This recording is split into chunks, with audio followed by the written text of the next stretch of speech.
Subscribe کریں channel کو اور بیل آئیکن کو دبائیں۔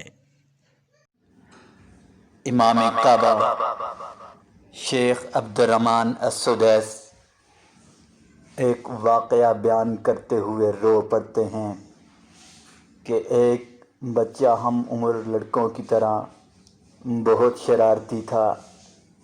ایک دن ان کے گھر میں مہمان آئے ہوئے تھے، تو اس بچے کی ماں نے مہمانوں کے لیے سالن تیار کیا، اور اس شرارتی بچے کے دماغ میں ایک شرارت سوجھی۔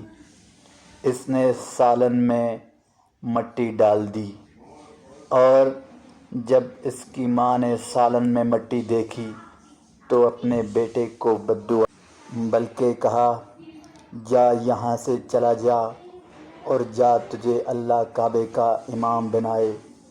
یہ بات کرتے ہوئے شیخ عبدالرحمن السدیس رو پڑتے ہیں اور کہتے ہیں، کیا آپ کو معلوم ہے کہ یہ بچہ کون تھا؟ وہ بچہ میں ہی ہوں، جس کا نام شیخ عبدالرحمن السدیس ہے۔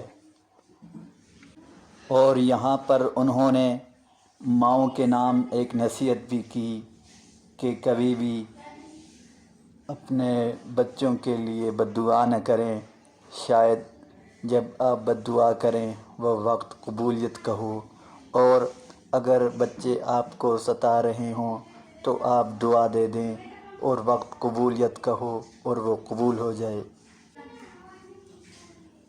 مزید ایسی ویڈیوز کے لیے ہمارا چینل سبسکرائب کریں۔